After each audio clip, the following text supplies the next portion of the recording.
I'm Jay Moran. I'm Bridget Jaipal Valenza. I'm Thomas O'Neill White. We need to get together and let our voices be heard. This is What's Next, a dedicated hour to have important conversations about the issues facing the marginalized and underrepresented communities of Western New York and Southern Ontario. If we're going to have some real healing, we've got to have space to tell some uncomfortable truth. What's Next continues our mission to discuss race, Equity, And the common concerns of Buffalo's East Side and beyond. The suburban area, everywhere. We must work and teach our children. and welcome to What's Next. Today, we talk to the two principals of Eat Off Art, Alexa Wajed and Edreys Wajed. Thanks for joining us. Thank you for having us. Thanks for having us, truly. I guess, I actually shouldn't have said the two principals because actually there's a third now. Well, Right? technically, Right. there are only two Yeah. founders. Oh, two principals. founders, but your son is. We have a tag along. Yeah, your son's involved now too. He is involved. He's definitely on his own track. He's a visual artist as well, and his whole goal is to create.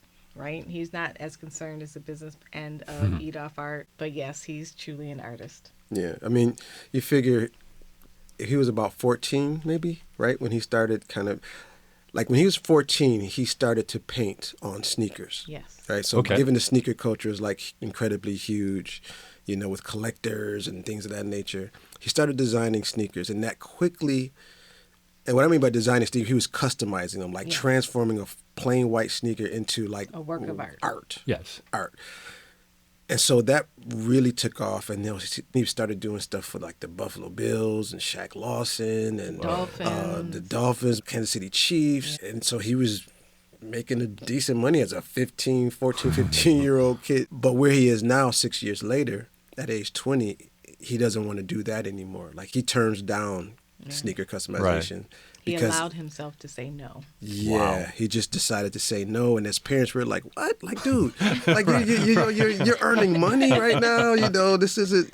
But as we spoke off record, was like we step out of the way and let him develop into who he is, and so now, Made by Mech has been his business, like Mecca Made by Mech, but now he's evolved into like this social media star. Like now, like he's got like 14,000, 15,000 followers. Wow. Definitely more than we do. Yeah. So his engagement is rich and it's all authentic. It's all authentically him. It's interesting because, like you said, you stay out of the way and he's finding it. But it seems creative people that I've known, when you get bogged down doing one thing, though it's secure, it can be maybe a little stifling of sorts. And I'd like to maybe talk about both of your experiences as you evolved about that. How quickly, Edreys, did that come for you, would you say? Or maybe it's still to come. I don't know. Like as far as shifting? Well, just the idea that I need to follow my creative spark rather than... That's me following that inner navigation system has been with me my entire life. Oh, okay. Although, as a teenager, like, us raising our children, my mom wasn't able to afford me those luxuries of like taking risks and gambling on who I thought I was. So I had to kind of conform to the systems. I had to go to school, which is not a bad thing, but I went to school, completed 4 years at Buff State, hated it, graduated, did not find a job in graphic design. So I used graphic design as a way for me to freelance a little bit, but I worked wherever I could find work. But I never worked in my field that I graduated from. So just randomly just kind of stumbling around, but always needing to pay attention to the inner navigation. I wasn't able to really do that until 2000, 10? Like maybe 2000. Okay. A little before. You were doing your music for a while. But 2008 was when I was fully Immersed in music. Like, yeah. You actually did a show about WBFO, right? oh yeah, we At did. UB. Yeah. Oh, wow. At the Allen Hall? Allen Hall. Allen Oh, Hall. okay. Yeah, A little yeah. piece of our Hip-hop history. With Bert there. Gambini. Yeah. Oh, with Bert. Okay, Yeah. very nice. The first hip-hop. artist Oh, all right. to do a live performance Yep, in yep. Allen Hall. Yeah. Wow. So it wasn't until I was in my 30s or so that I was able to just really silence all the voices from the past of like the worry and the fret, and just really was like, okay, I have to obey like this feeling, man. And so in 2017 with the Freedom Wall was another taste of like the work that I should be doing, like I had the taste. So I just kept having these little tastes. And then, Alexa will probably elaborate, but it wasn't until maybe 2020 or so, right? When it was 2018, 2000, yeah, true, 2018 or so, where it was just like, this is what I'm going to do. Sure. This is my life's work. This is my life's practice. This is my air. This is the water that I swim in, and all in with no regrets. How about for you, Alexa? I mean, your road's a little different for sure. My road is different. I am the child that listened to the parents and did what she was supposed to do, even though I felt an inner pull to do something else. I, got the job and figured I was going to retire and get the white picket fence. I started in hospitality management. I did a lot of stages in Switzerland and Italy. And then I left hospitality management because I knew it wasn't for me. I didn't want the hours. So I went into the technical side of project management. And I installed point of sale systems. I did domains and websites. I did everything but what I was supposed to do. And I got burned out, and I was like, okay, I got to figure out what's next. So I went into pharmaceuticals. I'm like, okay, I can do project management in pharmaceuticals. I can be me. This is where I can be myself and I can retire from. Lo and behold, they closed operations in Buffalo. And we had to make a decision of what we were going to do. And I said, okay, I'll stay here with the family and I'll go into culinary arts. I went into culinary arts, and that's where I kind of got the taste of, okay, I don't need a desk job. I can be creative through food. Maybe that's enough for me. But through everything that's happened since then, since 2014 and throughout the pandemic, I realized that I needed more. So Edreys had been encouraging me for many ways, many times, all along, lots of years to say, we need to do this on our own. I'm like, no, I don't know if we're ready. We need a paycheck every week. We need this. And he's like, we can do this. And again, I didn't listen. And it wasn't until the pandemic where I was forced to listen to him. And I was forced to sit myself down. And I was forced to see the magic that we possessed and the creative prowess that we had and the capability that we had. And the fact that actually having a desk job was stopping us being our unique and authentic selves, right? And Eat Off Art has been a godsend in so many different ways. Yes, it's still a business. Right. Yes, we still work, and there's a lot of work where we're not always to be our creative selves, but we're able to do it on our terms. We're able to call the shots. We're able to say no. We're able to compromise where we want to. And we've also been able to allow ourselves grace. Which is something that as an entrepreneur, you don't typically get because you're in this whole hustle culture of you got to do this, you got to get this sale, you got to make this money, you got to do this. Sure. We were in a very unique position in about 2022 when we had a tragedy in our family, and literally the world had to stop. And we had to give ourselves a chance to breathe and a chance to feel and a chance to grieve. And that was a very pivotal moment for Eat Off Art, but also as Alexa and Edreys Wajed in the Wajed household, because it really made us understand what's important, what's necessary, having more of an appreciation for life, and being able to spend time with each other. So it was definitely a pivotal point for us, and it allowed me to even be more creative and be more artistic and allow myself to just, okay, I can make mistakes, I can play around, I can have fun, and I can just be my creative self, which everybody else had been telling me. And she skipped over that part. So let me just interject here. Please do. Let me interject here. So Alexa's always been creative. She's always been a maker. When I met her in high school, she's the person who would know whose birthday was when, whatever kind of special events they had, whatever it was that they had going on. She was hand-making cards, hand-making bracelets, hand-making things and gifting them to people in school. Like, she's one of the few people in our yearbook, if probably not the only person in our yearbook, her and one of her good friends, Daria Bird, they don't even have a photo in their yearbook page. It's all art. It's all drawings. It's all black and white drawings. Yeah. Really? Doesn't even have a photo. in the yearbook. I think I'd like drawings of rather than my senior photo, that's for sure. So, you know what I mean? So, Yeah. like, it's always that, the creative So it was piece there, has it was always bursting out. always been there for her. And I just, always had to keep reminding her because people always looked at me as the artist, right? Like, oh, Edreys. Like, yeah, that's what I'm most prominently known for because I've always just kind of practiced that. And now we're at this space, though, where Alexa has now, we've talked about duty, right? She has the duty now to do her practice, and because it not only empowers her, but it encourages other people who are like timid about professing themselves as being creatives or being artists, right? As if somebody needs to don you with a magic wand or a night sword to say, no, it doesn't really work like that. You have to give yourself the permission in order to pursue it. And I think what separates those that kind of dabble in it is just the diligence and the persistence, right? And then the application of it. And what I mean by application is just like, how is your gift and your art communicating with the world? How is it helping? Who is it impacting? Right. Who is it inspiring? That sort of deal, as opposed to just being a gaudy, shoulders back, see me type of person. And we aren't those type of people. Right. Like, we just use our craft as a communication tool. Sure. That was beautiful. It's true. Yeah. Yeah.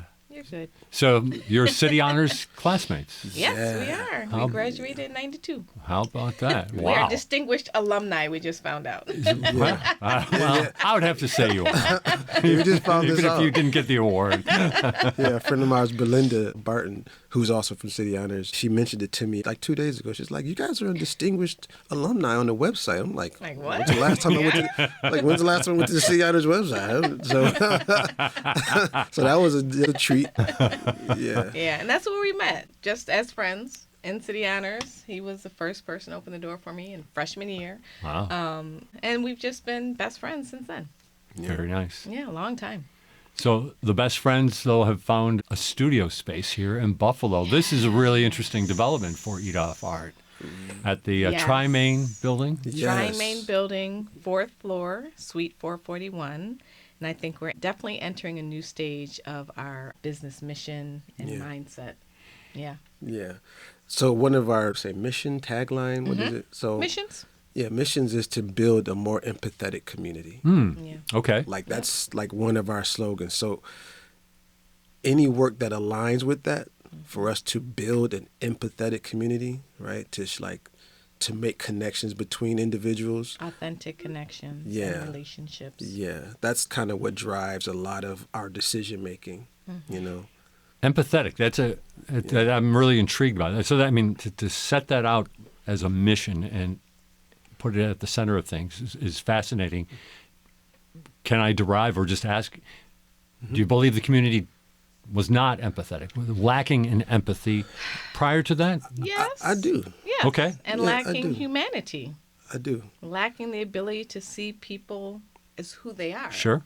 Right? Knowing, getting a chance to know them without first putting up this judgmental wall. Right. And arts is definitely one way to break that down. Yeah, so the things that we've always done, like again, Eat Off Art is just an iteration of all the attempts that we've made over the years, right, over the decades.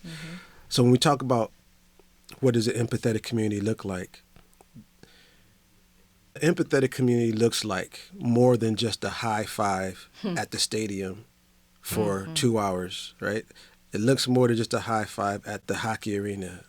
It looks more than just a handshake at an exhibit, right? Just passing by. The empathetic community we're talking about is seeing the humanity in the person from that day forth, not for the moment. Like, that's the difference. Like, we have empathetic moments, right? But can we have an empathetic thread that lasts? And when you see this person, you have that memory of where you saw them and when you engaged in something particularly in the arts. And then you understand that human being is just like you in a sense, right? And you just have a humble humility, sort of respect for them, right? Without any attachments or without any expectations, so to speak. But that's what an empathetic community looks like to us. Let's explore that then in the sense that, okay, now you've got the goal and you want to make your work fit inside that goal. Can we get into the specifics of how, maybe things that you've taken on, maybe some things that you've decided that you didn't want to do because it didn't fall inside that? So the full statement is artists, educators, and entrepreneurs working together to build a more empathetic community. And we do this through definitely creating and sharing our artwork, because whether it's public art or something that we happen to create at a live event or something like that, or even the food, we're bringing people together. You know, we're giving them things to think about, to ponder on, not just look at and say, oh, that's really pretty. No, you're going to actually look at this and really delve into it and understand what that means. So creating and sharing our artwork. It's also opening up our space, right? There are lots of art spaces in Buffalo, a lot of them. But our goal is to build a community within our space, right? To build a space where people of all walks of life, all communities, diverse communities, can come together, feel safe, and feel welcome, right? Okay. And then the other way that we do this is by investing in entrepreneurs. So whether you're a business or an artist that hasn't recognized that you are truly a business, we're going to do what we can through mentorship, through consulting, through programming.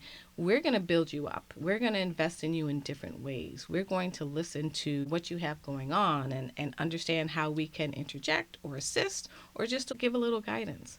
And that's what we've been doing for the past 30 years, but we haven't recognized it as a business. And we struggled in the very beginning of our business understanding, okay, well, yeah, Eat Off Art, we just do art. No, we are so much more than just art.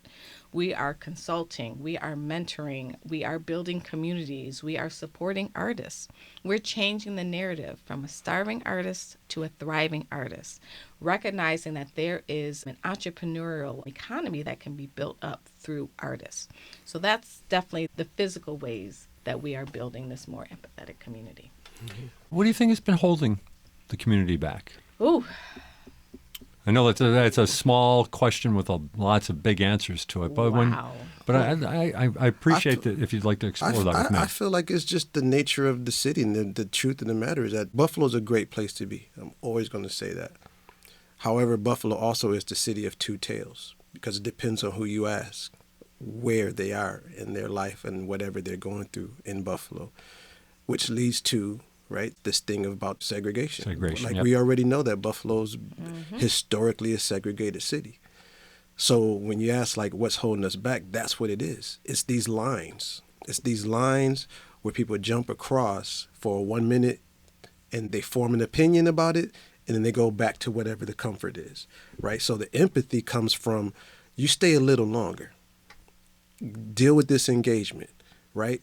Speak to people, talk to people, and that goes for both sides, right? Whether it's the ones that are completely successful and life is peachy, to those that are struggling in day to day and don't know how they're going to have their next meal.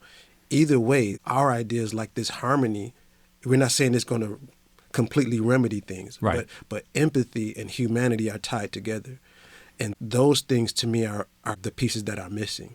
To me. So if we're talking about how great Buffalo is, then let's be all about everybody, all situations, right? All succeeding. Right. Yeah. Like all healthy, all, dealing with these social determinants of health and overcoming them, right? Dealing with food insecurity, dealing with, not having walkable sidewalks. These are all part of things that kind of keep Buffalo behind. Right. Right? And it bubbles up to greater things that we just don't talk about. Right. It's like, oh, well, that's just you all. That's your neighborhood. I'm fine. Right? So we hope to really kind of... It's tough, man. I mean, it's on my heart to... I'm like, just an example of that is May 14th, right? Sure. Mm-hmm. That same night, there was a concert.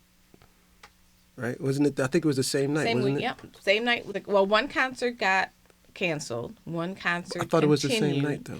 But that weekend there, Porch Fest went on and all that Porch other Fest stuff. is the next weekend, Yep. yeah. And I'm not saying all things had to stop, but I'm saying that this was the largest tragedy in the history of Buffalo. Oh my That's God, what yes. I'm saying. I'm like, so recognize when we talk that. about what's separating us, that's one of those moments. Like, there should have been the most empathetic pour out at that moment to pause whatever delightful engagement of, this is great town, I'm going to go out and... Like, there's an entire community over on the east side, right? And it expanded more than just on the east side, Understood, but particularly, right? That was our moment to be together. Yes. As a city, that was our moment. How can I assist? Authentically. That's what I mean. Yes. Like authentically, Right. that's the empathy that we're Yes. talking about. Like Yes. we're not saying discard all of your treasures. Right. Right? But empathy doesn't cost you anything. Right? Empathy checks your humanity, man. Yeah, I appreciate you bringing up May 14th. We've talked about it a lot in this program. From your perspective, then, any improvement? Has anything positive come out of this tragedy? I think the positive is the exposure. Like, what I'm saying is positive in the sense of, right, Buffalo is the city of no illusions. That's a tagline. Right. Yeah. Right. That's one of our taglines. That is a tagline. Yes, Okay. sir. Yeah. So considering that no longer enables the illusion. Right. So that's what I mean. Like Yeah. it's uncovered. Like we So have many had different things. a serious problem here for a long, long time. Yeah. Now there's no covering this anymore. Gotcha. And we have to So deal with that's it. what I mean as a positive. So now it's present. You've been having symptoms, and now you've been diagnosed. You've been diagnosed. Now is the positive. Like, how do we treat this? Right. How do we heal? The patient is very ill. How do we Yes. make the patient? So Help. it's not. That's. I wish I had a more bedazzled answer, right? Like No. with sparkles, but that's the positive. Is like for those that wanted to turn and keep their blinders on. That's not even in the conversation anymore. It's exposed Right. of what we're all dealing with, or what we all should be facing. Because there's only some of us that are actually dealing with it, right? Yeah. And so now I think it's just the duty. We talk about duty, right? It's, in my opinion, it is your duty and your humanity to understand that this beautiful place that we live in, we all have to contribute and we have to be more mindful in general of the others, right? Because there's generations that will be affected by what happened. Generations, right? That were already impacted prior. We need to be mindful of that and what that looks like. I agree with that. The image that comes into my mind, you're asking if anything has changed. It's been 2 years, and just yesterday or 2 days ago, there were 3 fires in Buffalo. Right. But you only really heard about 1.5, right? The old pink was the biggest conversation, Yeah. whether it was on social media or the news, people crying and, oh, my childhood was here, my 20s was here. This is where I got a great steak sandwich, right? And yes, it's horrible that happened, right? And it was torn down immediately. Mm-hmm. You have the cobblestone fire, 2 buildings that were vacant. Oh, this is horrible, this is horrible. And let's preserve them. Right? Should we preserve them? But then you have this 3rd fire that no one has talked about that happened on the east side of Buffalo that displaced, I think, 3 families and a business, right? I think there was also another one that there was a barbershop in. But the point is, this is where we talk about the segregation. This is where we talk about not having the humanity and the empathy and really checking where our priorities are, where our heart lies, just where our kindness lies. That's really what it comes down to. And that's a perfect example. And there have been so many since May 14th and prior that you have to stop and take a look at your lens and see what point of view you're actually viewing this from, you know, and where your heart is and what your duty is. And may I add too, I mean, again, our other tagline is a city of good neighbors, right? Yes. I challenge all of our Buffalo residents to be good neighbors as well during the good times. Yes. Like during our tragedies is usually when like the good neighbors thing kind of, you know what I mean? Definitely. During our sports losses, athletic events, our loss, like we come together as a community, you know, for even that the blizzard, Especially like, when there are cameras involved. yeah. But so what I'm just saying, like, if that's what we stand on, can we demonstrate that all of the time? Simple. It seems like a simple ask. That's all that I'm saying. Like, Right. can we demonstrate that all of the time? Can you be compassionate? Like, good neighbor, can you be compassionate? Like, what if it's that? Can you know? watch out for your neighbor? Can Yes. you engage with your neighbor? All the time? Yeah. Yeah, and your neighbor is not just the person that lives next to you. Yeah. It's the person that you work with. Yeah. It's literally the person walking down the street next to you. The person you skip in line. Yes, exactly. Cut off in traffic. Yes, it's the person you cut off in driving that. Can we be good neighbors? Yes. You know, yes. and I'm not, you know, and again, this isn't a utopia kind of No. ideal, like, you know, people are like, oh, that's unrealistic. Yeah, it is in a sense. But it goes to make a metaphor of sorts, and I'll use an athletic metaphor, but, you know, the team isn't going to be fully great until all team members are playing to their potential. Absolutely. Yes, That right that's there. a great analogy. Yes, yes, yes. Because we want Buffalo to win. Absolutely. Like, however you want to take that. Like, we want Buffalo to win. Yeah. Now, my challenge, though, is that some people think it's winning. Right. Right. No Right, doubt. so- no doubt. No doubt. Some people think it's winning. Like, Well, it's even, fine. I mean, to take it, the City of Good Neighbors moniker. Yes. I mean, it's a nice thing to say, and we all want to believe it, and we'll highlight the things that we do that are good neighbor things, but there's more to it than about being a good neighbor, Yeah. right? You Yeah, I know? don't want it to sound pessimistic, but it's just like, no, we have to really put a checks on these things, man. We have to. Like, we could be doing so much better. Certainly. There's no Better doubt about it. together. I think. Yeah, so there we go. Another great Better tagline. together. So I just always believe. I mean, which is why we're still here. Like, Right. we could be. We have thought about leaving, I'm sure. talked about leaving, but it's just something about Buffalo that is like, no, we have to be here. We have to see some things through, right? We have to share who we are so we can hopefully inspire others. So we can leave this legacy of, okay, empathetic community. You know, I had the poet 10,000 in here the other day, and we were talking, and the one thing, and we talked about the East Side, and I asked him, what makes it special? And he goes, we show up.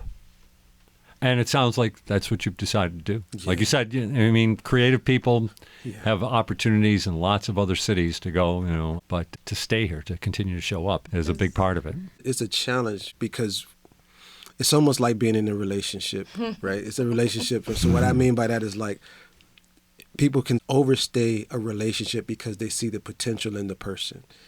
It's like, I just see so much in you. But that person doesn't have the wherewithal to make the adjustment, right?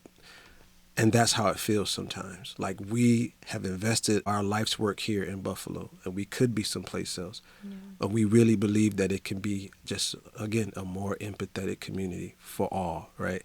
And Buffalo has a history, as you know, of being the first in many things.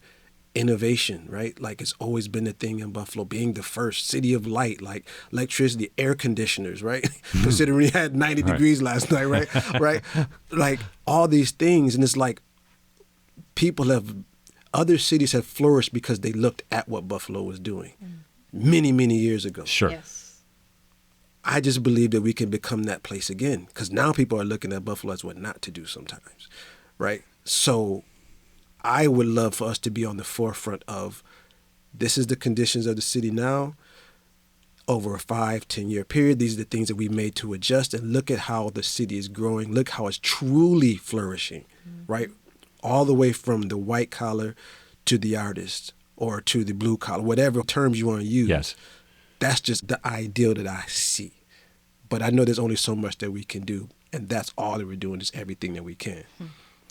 We're talking with Edreys Wajed and Alexa Wajed of Eat Off Art. Let's get back to the things that Eat Off Art is trying to do to build that empathetic community. I appreciate the kind of divergence into a long conversation there, but I think it's always important to have those conversations when the moment comes. But let's talk about some of the programming that you are doing that are trying to follow just that mission of building a more empathetic community. Well, the first thing that we're doing is we're working with local artists. We're ensuring or finding ways that we can bring them into our fold. So we have created a collective of artists. So if we have projects going on, we share those projects with other artists. If we can't do something, we pass it on to another artist.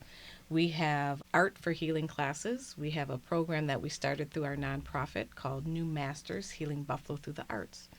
We're working with local artists again with grants and funding in order to provide community programs that are focused on visual arts and literary arts, theater, ceramic arts, multidisciplinary arts, Did you mention zine making. Did you mention fashion? No, and fashion construction. Okay. Right? So these programs that we're building, we're not just providing, the instruction, right? we want to also provide tools to each participant that comes to these classes. And what's a tool? And the What tools, do tools are look like? whatever they're learning in the class on, whether it's a sewing machine, whether it's paint and paint brushes, whether it's a voice recorder, anything that they're using in the class, they're able to take each of those supplies, their own set, home with them. So they can continue their arts practice and their expression and what they need to do to continue, right? Because many arts programs like, oh yeah, come and learn how to blow glass or Right. make mosaic arts. But when you get home, what are you supposed to do? Right. You got to Right? wait until the next You gotta opportunity. wait till the next class that you got to pay for. Instead of at 2 o'clock in the morning when the inspiration Right. hits, go do that thing, right? And go be expressive. So that was an important part of like our programming and So development. you And we had to plan fight for that we in had to advance. We had to fight fight for for that. that. Yeah. Okay. And we're still fighting for more funding because people are not, even the grantors are not seeing the value In art or in artists. the arts. Right. They'll say, oh, well, you're just doing an art class. We Yeah. are doing so much more than just an art class. You know, we're providing a space that people can create their own comfort in, right? To express themselves, to deal with some traumatic events, to deal with grief. We've had people that cry in our classes because we've unlocked or opened something in them that they haven't been able to open themselves. We're giving them independence. We're empowering them with tools that help with their own expression. We are changing the course of some people's lives. And at the same time, as artists, we are healing something within ourselves. And we are opening ourselves up to allow people to talk to us and investigate what we're doing and how we do it and why it's important to us and how those things can be important and meaningful to them. So these programs are really important for us to continue because we're sometimes on two sides of the fence where Edreys is like, I don't want to do that. It's too much trouble. Yeah. And I'm like, yeah, it is, but we're doing it for a reason. Okay. We're doing it for more than just ourselves. We're doing it for the next generation of artists who are coming behind us that want a space where they can eat off art, right? Where they can heal from art, where they can be themselves with art and not apologize for their creativity or their uniqueness or their weirdness, right? Just to be who you are. Yeah. Alexa faces the resistance. She faces the resistance, which I admire her for. Like I said, we don't always agree on everything. She sees the long view sometimes. Sometimes I see the long view, right? Depends. It just depends. We kind of yin and yang off each other in that manner. But to that point, like where the resistance is where the unlocking is for more to follow, like for more people to open the gate, right? It's like the putting your foot in the door that's being slammed, right? And it's like, no, right? Broken toes, Right. no. Right. So it's kind of like that deal. Like we're trying, because we haven't seen anybody prior to us be able to hold doors open for us. Yeah, I was going to ask about that because probably when you were growing up or going through City Honors, probably other artistic people or Oh, yeah. artistic inclinations who Oh, yeah. probably, for whatever reason, they stopped on the Yes, path, right? no question. This wasn't there for them. No question. It wasn't there or accessible to them. Right. Right? Because we stand on the shoulders of many ancestors and elders that have allowed us to be where we are today, right? Living and deceased. But specifically in the Black community, one, it's very difficult to find someone who can have art as a full-time job because Certainly. that was just not anything that's possible. It's unrealistic. That's a hobby. You're not going to make money from that. Right. But to have two people in one household, a married couple, to both be full-time artists, providing for their family, two creative children who are also being something to their own community and other Yeah, communities. they're inspiring their peers. Right. So, and again, that's our duty. Many people see things or comment about things that we do that we don't even Yeah, acknowledge, it doesn't consider, register for us. understand, Yeah. because we're doing what we know we are here to do. Well, Right. I'm just curious. You're intrigued me. Well, what I guess naysayers or they're not. doubters? No, they're supporters that want us to do more, Okay. want us to literally just Yeah. be who we are. And Like- we're like, well, we're just doing what we do. Yeah, somebody would say like, "Thank you for whatever the post was or whatever." Oh, like, I see. Thank you for such and such. It meant so. I'm like, and we were like, Like we're trying to recall, like, well, what did we? What happened? And it was as simple as Alexa and I used to have these conversations in our house, especially when COVID hit. We were just broadcasting from our couch, and it was a way for us to just stay engaged with the community and for us not to, kind of lose hope, And so during those conversations, we're just super vulnerable. Vulnerability is a part of art, number one. Right. Because when you create something and you share it and you have to endure whatever the reception is to whatever you create, that's the vulnerability. That's factored in. You can't want success in it and not want the vulnerability part. Yep.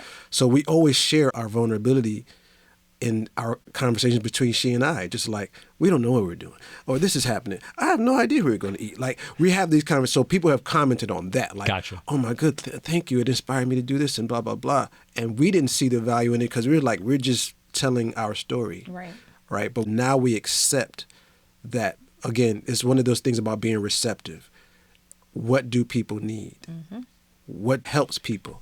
Okay, cool. We sit down and talk for 10 minutes.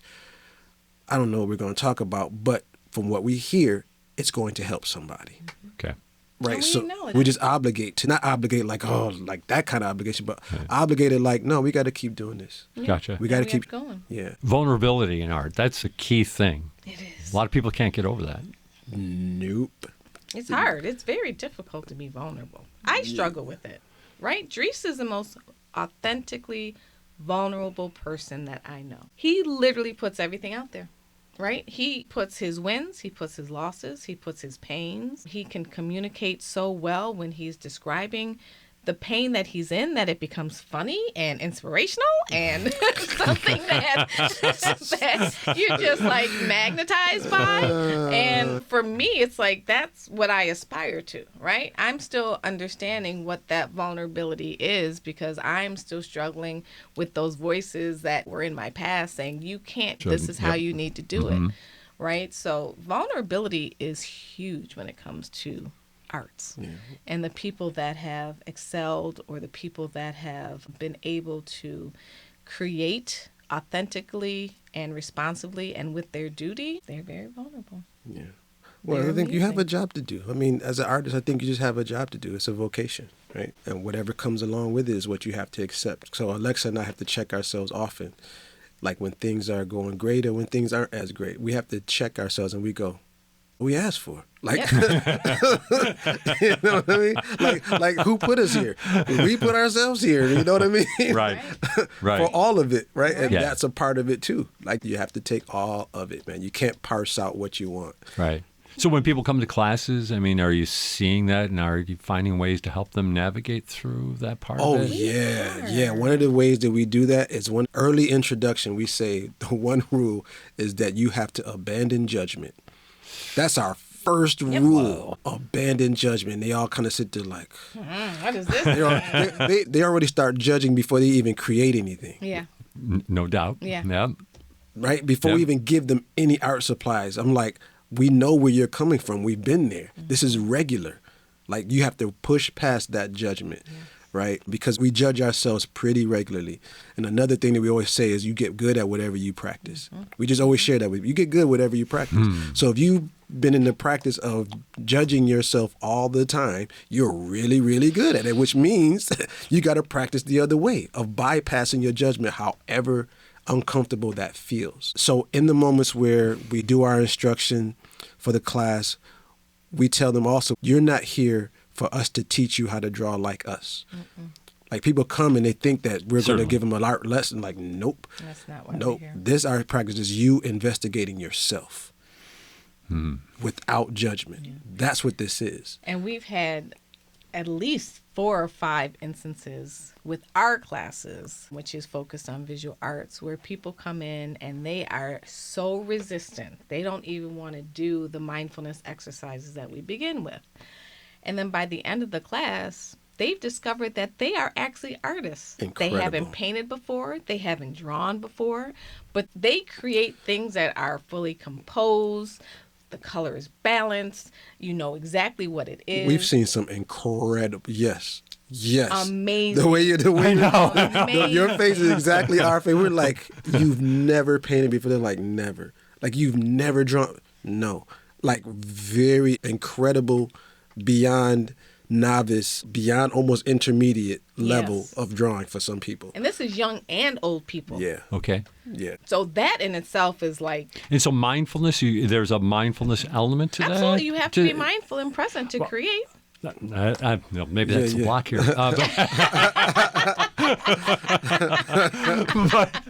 But Yes. if you give me just kind of Yes. explain exactly, how you go about that. I mean, Okay, obviously you got to so be there to the- truly experience it, but give an overview, I guess. Simplest thing is, and I'm actually going to do this while we're on the radio. So, which hand do you typically write with, Jay? My right hand. Your right hand. You're right-handed. So, take your other hand, which Okay. is your left hand. Yes. Put your pen in it. Gotcha. Write your name. I'll do the best I can. You're doing it. Okay. I see a J. You got a J and I say a Y. Yep. Moran. Not too bad. Now, I Okay, will now- say that now- I used to practice that when I was a kid. When I was bored and not paying attention in class, I'd use my left to hand. flip it up. Good. So that's one of the simple mindfulness practices that we do. We usually do it for a lot longer. Okay. Like we do a lot longer. Then we have them work with their left hand for probably 30 Interesting. minutes. Okay. Yeah, at least For like- 25 minutes. Yeah, 25 at least- to 30 minutes. All right. So all of the exercises are done with we call it the less dominant hand. We don't Yes. use the word weak. It's like you think weak. Sure. Weak hand, you're like, oh, you're already auto-suggesting. a judgment in there, right? Right, Yeah. you're already judged. So it's like you lose your less dominant hand. It's less dominant because you don't use it as much. That's a 30-minute practice right there. And then people start to see, I'm like, okay, so what's the criteria? And we walk around, we read their names just like we read yours, Jay Moran, Alexa Wajed. And they go, oh, I'm like, yeah, so you've accomplished The task. the task. It's legible. So you've already shown yourself that you can complete and do something that before you started, that you thought you couldn't do. So little exercises like that lead into abandoning the judgment, because you have to give yourself grace in order to allow yourself to create with your left hand, right? Because you're like, oh, this isn't so bad. Like literally people say, oh, this isn't so bad. Right? Right. And then they use it with the dominant hand, and then they already have grace because they're like, oh, this is the kind of grace I need to have in myself in doing this exercise. That's our way to. Interesting. And these exercises also slow people down, right? They realize that, oh, I really had to pay attention to Yes. what I was doing. Right. I had to focus on what I was doing. I wasn't thinking about all this other stuff. When people are in our classes, they're not on their phones. They're not having Never. conversations, which kind Never. of sometimes make us feel, uncomfortable. It's like, they're not talking. Should they be talking? But we're like, no, they're in their space. Yeah. They're doing what they need to do. We had a man in there, I think he was in his 70s. He came to the class because his wife forced him to. Drag. And he came in the class, his hands were in his pocket. You could tell that he was not happy Sure. to be there. By the time the class was over, his face was bright. He had made in this amazing portrait, and you could just feel that he was lighter. And he came over to us and he was like, thank you. Thank you. This is the best I've felt in a while. I haven't picked up a brush in 60 years. Wow. Transformative. Yeah, and his wife was kind of looking at him like, Who are you? yeah, the wife was looking at him like, wow. Yeah, it was. Right. So art is so important, but it's something that's taken out of schools. It's taken out of programs. Right. Yeah, it's the But first thing art to is go. like, Right. Science, there's such math. right, and there's such a larger value than is often given. yes. Yeah. So if somebody, the website's the best way to Yes. find out a little bit more. Yep. So, Eatoffart.com. EATOFFART. .com, and it's on all of our socials, Instagram, YouTube, Facebook. We have some merchandise. We have a wellness activity book, resource book called Modes of Healing that we put together with about 7 other artists, where we are combining all different types of exercises, journal prompts, zine making, coloring pages, Poetry.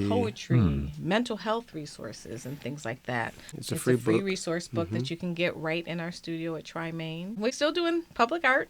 In Right. the community, we're still doing a lot of that, so you'll be seeing that during this season as well. Well, when you were talking about how you guys came about on the shoulders of previous people, we need to really talk about the Freedom Wall, which in so many ways, talk about transformative, right? And maybe in some ways for you, Edreys, yeah. transformative for you as well. We were talking about the story before you went on there, but I think it's worth maybe kind of exploring it just a little bit, or at least repeat elements of it, how it all even came to be. Because originally, you weren't even going to be involved in it. No. So originally, at that particular time, I was working with a nonprofit organization in the community. Sure. And I was still just kind of drawing regularly. And just at that time, I went through this exercise where I was drawing for 700 days straight. Okay. Right. But the origin of that was I hadn't drawn for about 6 years. Because he was teaching visual arts. Ah, okay. Yes, I was a visual arts teacher at a high school, which was just a very challenging time for me at that time. So for 6 years of teaching, I wasn't creating. Around 2016, I just started drawing every day based off of a friend of mine who challenged me, just like, draw every day. I haven't seen you draw, blah, blah, blah. That led to me drawing every day, just putting it out, not even thinking about it. No judgment again. Yep. That put me on the radar of the Buffalo AKG, then the Albright Knox, which was great. I didn't know who was watching. I had no idea. It wasn't for that intention. And so the Freedom Wall had already kind of been rolling out. They plan these things years in advance. And as it rolled out, originally there was only one artist, who was Chuck Tingley, and phenomenal. Like, he probably has the largest number of public art murals in Buffalo. Oh, okay. Independently or with institutions. He's an incredible artist. artist, absolutely incredible. And so originally when they rolled it out, it was only Chuck who was supposed to be responsible for painting 28 portraits along the Freedom Wall. Once it was rolled out and released in the newspaper and things of that nature, the community took arms and kind of was like, wait a minute, like, you haven't had a conversation with the community about what you're about to install in the community, right? Rightfully so. So as Alexa mentioned before we started rolling, was like, at the time, the Albright, Buffalo AKG now. Sure. No, it doesn't exactly roll off. I know. I want to make sure. We'll get there. I want to make sure I keep with your branding, respect your branding. Yeah, me too. So they had an option. As a large historic institution, they had the option to put blinders on, continue project, move on, or hold up, engage. Yep. They chose to engage. Which was beautiful. It really was. So when we talked also about those empathetic moments, when we talked about empathy, Sure. that was one of those moments. We got this wrong? ? Really? Let's talk. What did we do wrong? And they got laced with everything that they did wrong. They were informed about everything they did wrong. But the beauty of it was that was one of those moments, those corrective moments in history where an institution, in my opinion, got it right. And how did they get it right? They went and had conversation. The humanity, again, it's a simple thing. Is it scary? Yes. In regards to you doing something wrong, you're going to be lashed out at, blah, blah, blah. Yes. But you invited that. That's where we are. Yeah. So all that to say is a committee formed around what the community kind of just triaging or whatever, however you want to put it, about what the community wanted. Then that community also brought in other artists. That's how I was brought in. Gotcha. Right? You don't have Edreys Wajed. You don't have John Baker. You don't have a woman. You don't have a woman. Let's go there, right? Julia Bottoms. So now we assemble this team, and each one of us are skilled in a particular way in order to do this. So each of us had 7 each. And it goes pretty much 1, 2, 3, 4. Like, it just alternates all the way, kind of like a harmony, right? So Aaron and his team thought about, like, what does it look like if it's just the first 7 artists is all one style, the next 7 is all one style, right? That didn't seem to work. So they went through this, just the 1, 2, 3, 4, right? Julia, Chuck, John, me, whatever. And so again, that was just a very rich moment, And I said yes when the offer came, but I was He didn't want to say yes. His mouth said yes before his brain caught up. Yeah, it's true. It's true. I think Alexa might have been looking at me when I was on the phone with her, just like, what, like what are they saying? Just say yes, yeah. You want it. And I didn't think I was ready. In those situations a lot. Yeah, I didn't think I was ready. Was I skilled enough? Yes, but I didn't think I was ready. And so I said yes. And so to your point about transformative, for not only for the community, but transformative for myself, yes. Because when I said earlier that I had a taste of that inner navigation of what I thought I should be doing, I cried at that wall several times. Cried at that wall several times because I realized that one, this is what I'm supposed to be doing. This is the moment that I wanted, and I almost said no to it because of my judgment of myself and my self-doubt. Secondly, I realized, what was I so afraid of when the people that I'm painting on this wall gave their lives for human rights. They put their lives on the line. Now, here I am as a father, married with children. Dr. Martin Luther King, married with children. Malcolm X, married with children. They put their lives on the line. And what am I doing at the wall? I'm just painting. Perspective. Right. Right. Right. It was what I doing kind of life-changing? Yes, for me, right? And for like generations that may come and engage with the wall, yes. But that's what the transformative part for me was like, Edreys, you can do this. And you must. The same way that they didn't choose themselves to do the work. Those 28 people on the work, they didn't necessarily choose themselves. They just accepted like, somebody's got to do it. And so that's where I am now as an artist, and that's where we are. Like, somebody has to do it. Right. And just one other project that I don't think all the details are put together yet, but you're going to be involved in an event in Lewiston. Rhythm and Roots. Oh, Yes. I'm interested in this. Yeah. It's interesting, right? So you talk about, what do you see that needs to be changed in the world? What is it that's happening that, where people are not representative? Justin DeLuca is the visionary of this event. And Mike Crudo, I can't remember his last name, but he owns Gala Restaurant up in Lewiston. But they had this notion of, there's a jazz festival that comes every year, right? But who's represented in that audience? What's missing? Right? So they were like, you know what? We really love reggae. It's huge. We want young people to have something to be excited about in Lewiston. Lewiston is a beautiful venue, right? For sure. So they were like, we're going to do this festival called Rhythm and Roots. And he just had the vision. He didn't have all the pieces. He didn't have the sponsors. He didn't have the artists. He just knew this is what he wanted to do. Right? And we were pulled in by John D'Angelo, who's a graphic designer in Buffalo. Case study a wizard. He's a wizard. He is. He's also a visionary. So Yes. we'll shout him out. So he brought us in because he felt like we'd be able to collaborate, right, for a vision of what the arts piece may look like, arts engagement, right? The art engagement is usually it's kind of like a ticket in a sense, right? It's like a ticket. You're there. You kind of experience something to connect the dot with. You were there watching the music, but you also had this art experience where you either left an artifact behind or you took an artifact with you, right? Because usually if you're talking about concerts in general, unless you're buying like a T-shirt or some sort of mug or something by that artist, you only leave with the experience of this song, right? But nowadays everybody records on their phone, things of that nature, right? But this arts engagement is meant for just to make another connection of the experience, right? So that's what we're there to kind of create. So in addition to the food, in addition to the DJs that'll be represented there, they're going to have a reggae band. The headliner are the Scatolites. Which is a well-known reggae band. They are also going to have the arts engagement piece, which we're kind of spearheading, where we have about 3 artists that are going to be painting live, but we also want to have an interactive piece to the arts engagement where people can come and partake, probably in some chalk drawings leave a on mark. the wall, leave their own mark, have their own experience. So it's really exciting. So it's something brand new. You must feel like it's got to be an affirming element of your mission, right? Up to a certain extent, right?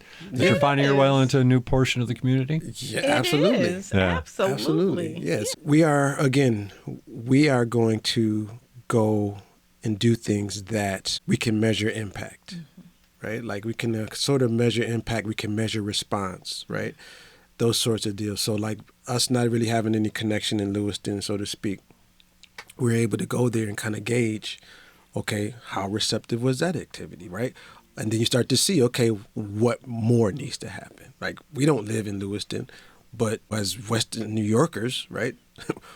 People, you travel anywhere. Right, you can go anywhere you want. Right, you go 20 to 40 minutes, you can get anywhere you want. Yeah, so there's an arts community and there's a music community there. So that, to me, is like the passport, for us to kind of be there, and we'll see how it goes, man. Yeah. And we're always thankful to the people that see us and recognize us and, speak our names in rooms and buildings that we're not even a part of or in. So we're very thankful for our community that has always supported us through all of our endeavors, the people that have always championed us.